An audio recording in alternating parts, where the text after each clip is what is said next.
Retired Formula One champion Michael Schumacher is fighting for his life after a fall at a ski resort in France. Michael Schumacher, the most successful driver in Formula One history, is still critically ill tonight after suffering Doctors severe say brain Schumacher injuries would when he not be fell alive and hit his had head he not while been skiing wearing in a the French helmet. Alps. Worries he's now being kept in a medically induced coma.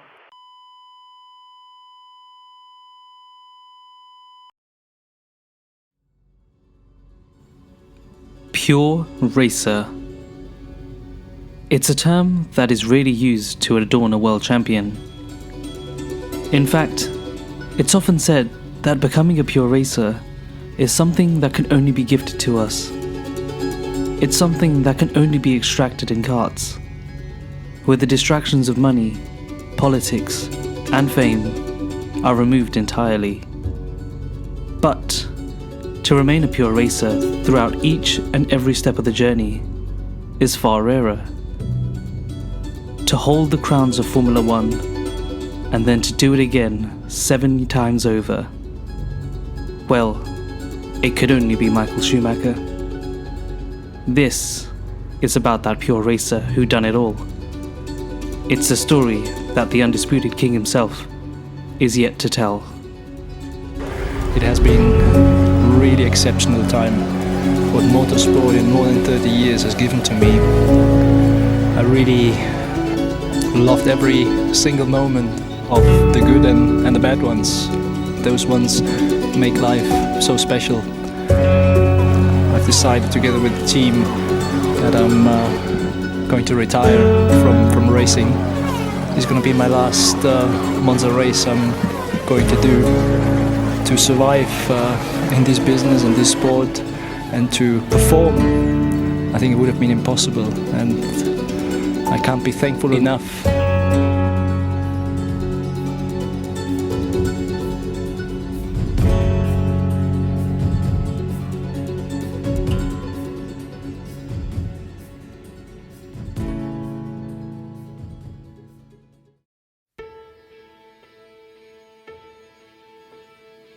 I think it's far too easy to get caught up on the numbers game when talking about Michael. The lucky number 7, 91 wins, they're all mind-boggling statistics, and rightly so, we ought to bear that in mind when comparing him to others. And who would have thought, within 14 years after his first retirement, that we'd have someone to not only match him, but now to exceed his records. It really is unprecedented, but like many before him, it'd be unfair to reduce Schumacher's success to arbitrary figures. Now there's a reoccurring theme in nearly every account you would have heard of Michael's driving ability. It's not his unforgiving nature in wheel-to-wheel battles that creeps up all the time. It's not his commanding racecraft that enables him to put himself in the best position to win.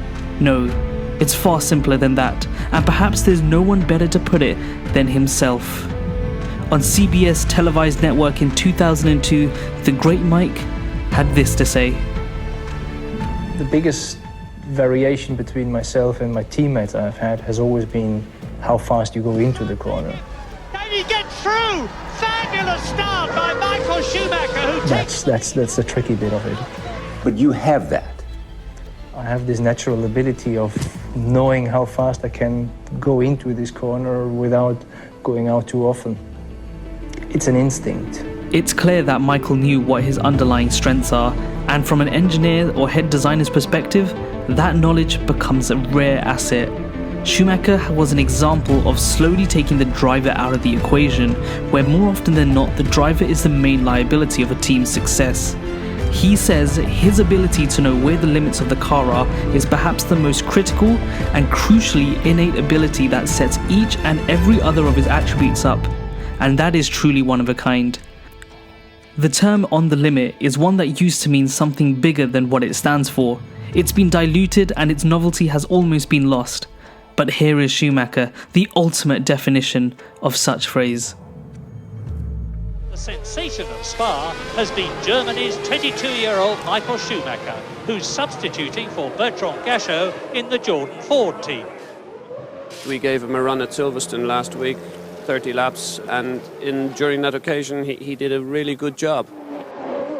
The young German found inroads to Formula One off the back foot of a prison sentence for outgoing Bertrand Gachot.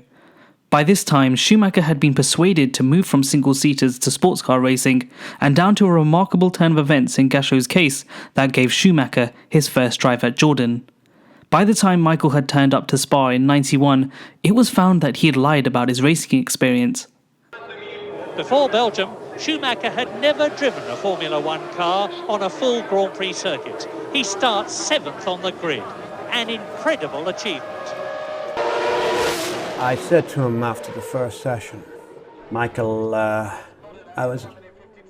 And he said, it's really good. I said, do you remember the circuit from before? And he said, oh, parts. That was a very strange question. You raced here before? He said, I was here before, yeah. Prost second, Mansell third, Berger fourth. Down to Eau Rouge and the climb, I think that was Michael Schumacher. Dropping back it was. I think we have a problem with something to do with the engine, and I think it's in the clutch department. It's a disappointment for him after the tremendous achievements of practice. Schumacher's first day in the office was cut short by an engine failure, but his impressive 7th place in qualifying managed to be enough for Benetton to put pen to paper and sign the future world champion for his first full contract. It was the start of a very successful transitioning period from closed cockpit racing to single-seaters, and one where perhaps his best characteristics were to be highlighted most dramatically. The finest Grand Prix circuit in the world. Now the bad news is that I fear it is going to rain. It's far too cliché to discuss control in the rain and how drivers are judged on their ability in the wet conditions. Michael is no exception to this, but it was the timing of his rain masterclass that began to turn heads. His first full year in Formula One, and we'd already seen glimpses of brilliance before the circus had even reached Belgium. He'd fought off stiff competition and managed his tyres on a drying circuit with millimetre precision, finding the absolute extremities of his underpowered Benetton. But it would be the very next year where his fortunes would change. 23 years old, the youngest Grand Prix winner for a long, long time. The first win ever for Michael Schumacher. Schumacher picked up 8 wins on his way to his first world title, and only his 3rd full season in the sport. We'd seen some of the most spectacular driving and pole laps, and all eyes were on the hottest property in Formula One. But the season wasn't complete without some famous rule breaking. At the 1994 British Grand Prix, Michael began to show another side and refused to serve a stop-go penalty as instructed by race control. In fact, he later insisted he was not in the wrong for overtaking Hill in the formation lap and shouldn't serve any penalties, undermining both his team and his fellow drivers. And then came the season finale in Adelaide, where it became clear that nothing would stop Michael in the face of his first world title, not even purposely crashing into Damon Hill.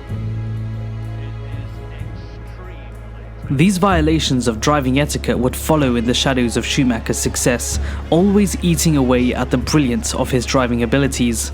First in '97, where he again crashes into Villeneuve to help stop him from running away from the title. Michael was convinced that Jack had driven into him. Was it a lack of judgment or a lack of maturity in the face of defeat? I'd argue the latter. He truly was vicious on the track in wheel-to-wheel dogfighting, doing anything to win. That mentality gifted him the championship in Adelaide a few years prior, and now again to try the same thing in '97? Well, Michael was absolutely certain that he would get away with it for a second time. It wasn't to be in this case, and he was eventually disqualified from the championship altogether, arguably the lowest point to Schumacher's career. And it wouldn't be long until fortune would follow him again, but this time in a genuine racing incident at the '98 Belgian Grand Prix. In torrential rains brought by the thick Ardennes forest surrounding the undulating Spa-Francorchamps, Schumacher had found himself stuck behind a slower David Coulthard, and with visibility quite low, the two collided in what led to a famous act of aggression from Schumacher. The young German showed his anger to the Scotsman by marching into the McLaren garage, ready to tussle before being escorted out by the pit crew. It was clear that an emotional Schumacher would resonate with the wider paddock and fans alike. It was something that, for the first time since Senna, we'd get to feel again. He was in his own way not afraid to show his feelings to the world, and this only made him more likeable.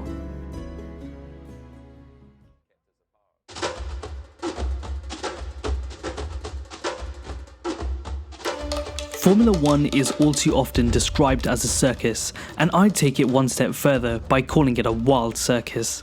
The politics between drivers and teams, the money and sponsors, and even the advertisers all add to a varying degree of external noise.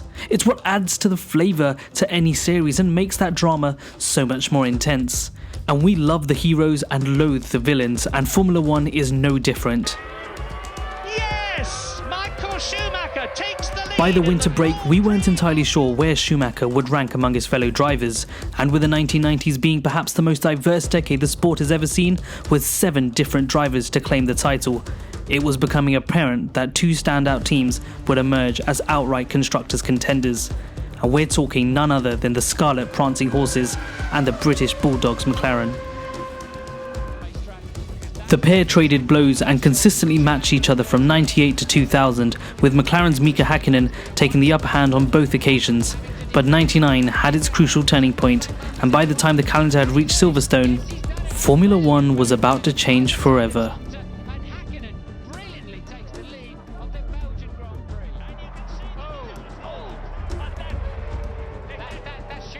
During a red flag session, Schumacher's Ferrari failed to brake at Stowe Corner and the car plummeted headfirst into the tyre wall.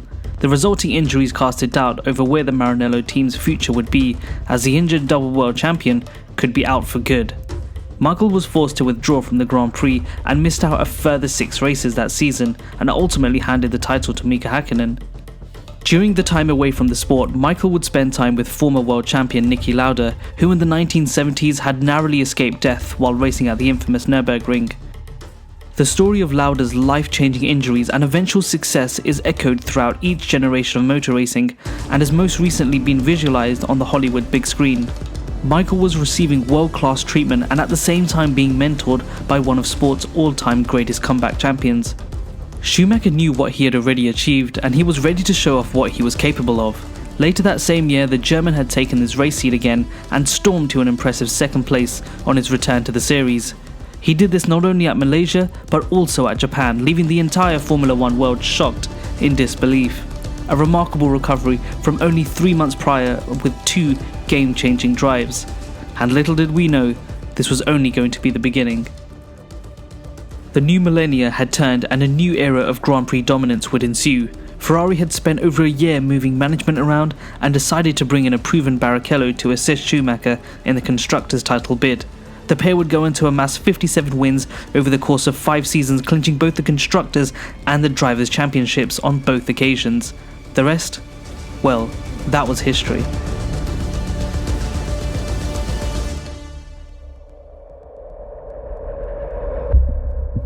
Far too much happened in the 5 seasons of Schumacher's dominance to cover off in one video. Instead, I believe it's far more important to highlight how he was able to put himself in the best position to achieve his success. I'll first begin with his team. He understood that he was a spearhead of a well-built and structurally sound organisation. This was a team with the money, the right people working in the right areas, all of whom had helped to develop a dynasty that many thought could not be replicated. A carefully planned strategy would prove fruitful throughout Ferrari's lifetime and is something that is still used up until today, although with sparing success. But where Schumacher found himself in a position which didn't favour him, well, this is where the true brilliance came out. He's going out fighting, he's racing with Raikkonen, who's trying to block him into turn 1. Schumacher's having none of it, they're side by side, don't collide guys, please don't collide. Raikkonen gives him room, Schumacher is through, the crowd go bananas, and that says everything you need to know about Michael Schumacher's spirit. Michael was able to extract milliseconds out of each corner in a way that only a few before him could emulate. The likes of Alain Prost most notably had a reputation to finding the limits of both the track and the car. But unlike the Prosts, the Sennas and the Laudas, Schumacher could do this even in the most demanding of situations. I speak of 94 Spain, being stuck in 5th gear for over half the race distance, something which 99 out of 100 drivers would be forced into retirement for. But Schumacher was able to continue to match all but one of the other drivers' pace and come home in 2nd place. Although he wouldn't realise it then, but the result was just enough to help him win the title come the end of the season.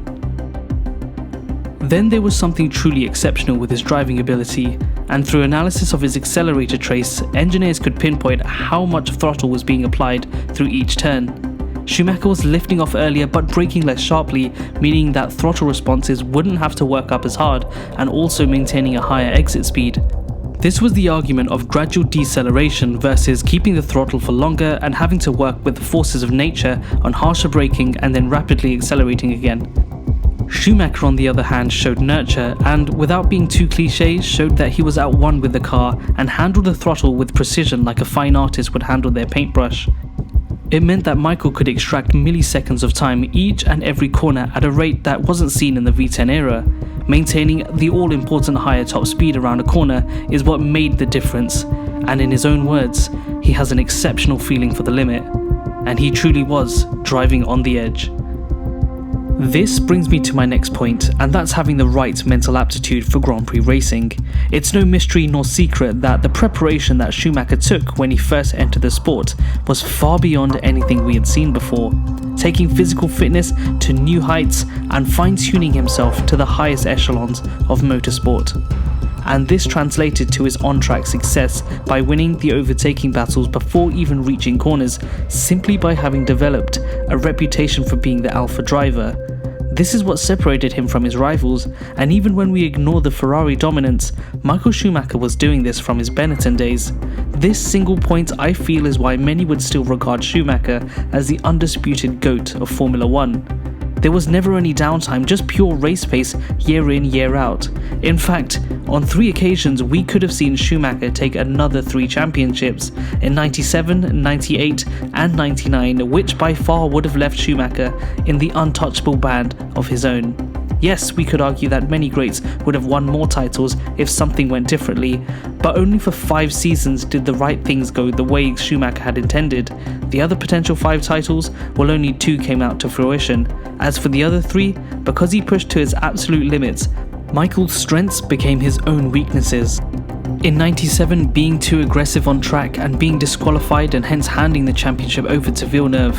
In 98, pushing too hard on vital championship rounds and causing his Ferrari to fail. And then finally in 99, crashing at Silverstone and breaking both his legs, which meant he had to surrender his title hopes. 10 championships for a 10 out of 10 driver? Well, that sits well with me.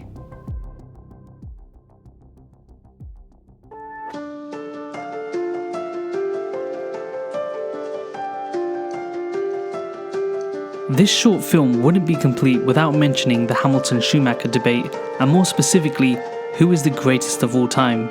It'd be cheap to give a plain and simple answer to this, and at the same time it's also nearly impossible to compare 2 drivers across different generations.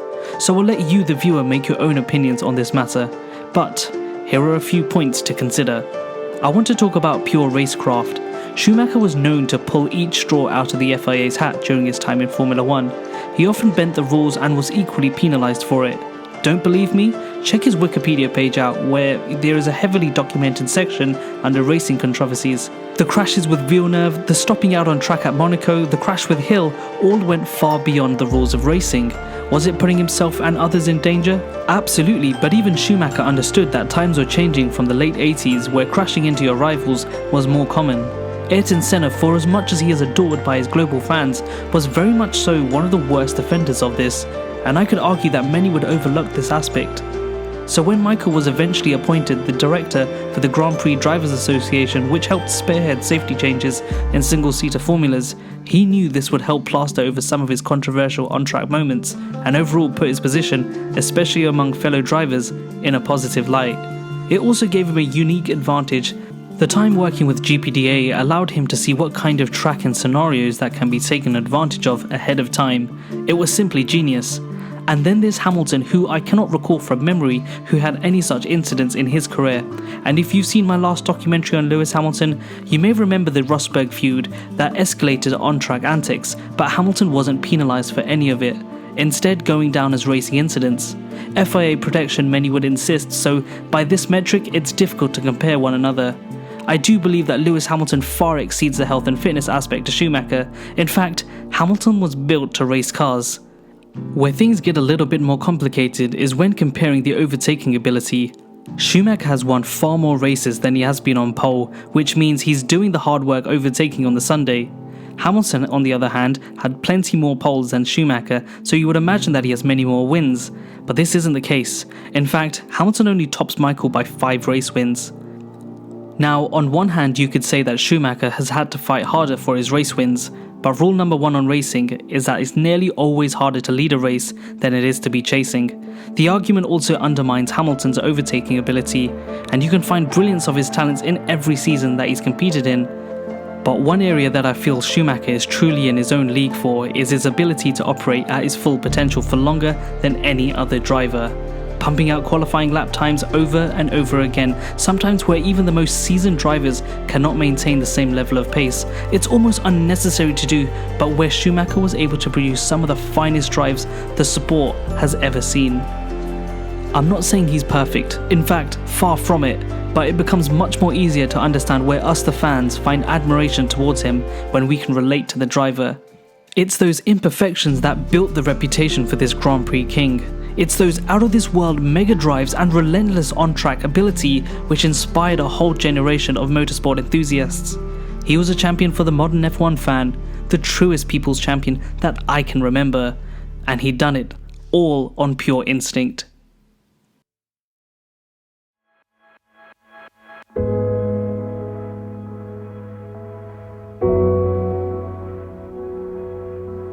There is something quite unique about watching someone give their absolute everything in a world that only exists for a few.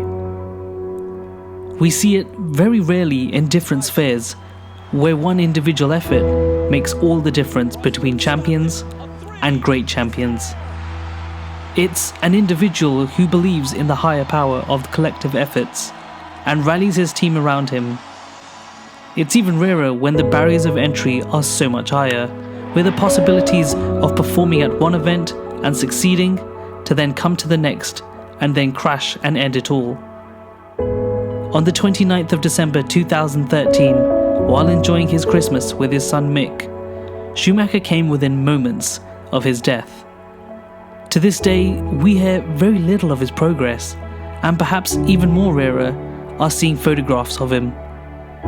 We have so many questions, so many memories that we need to share, words of wisdom that ought to be passed on, and we may never get to experience this.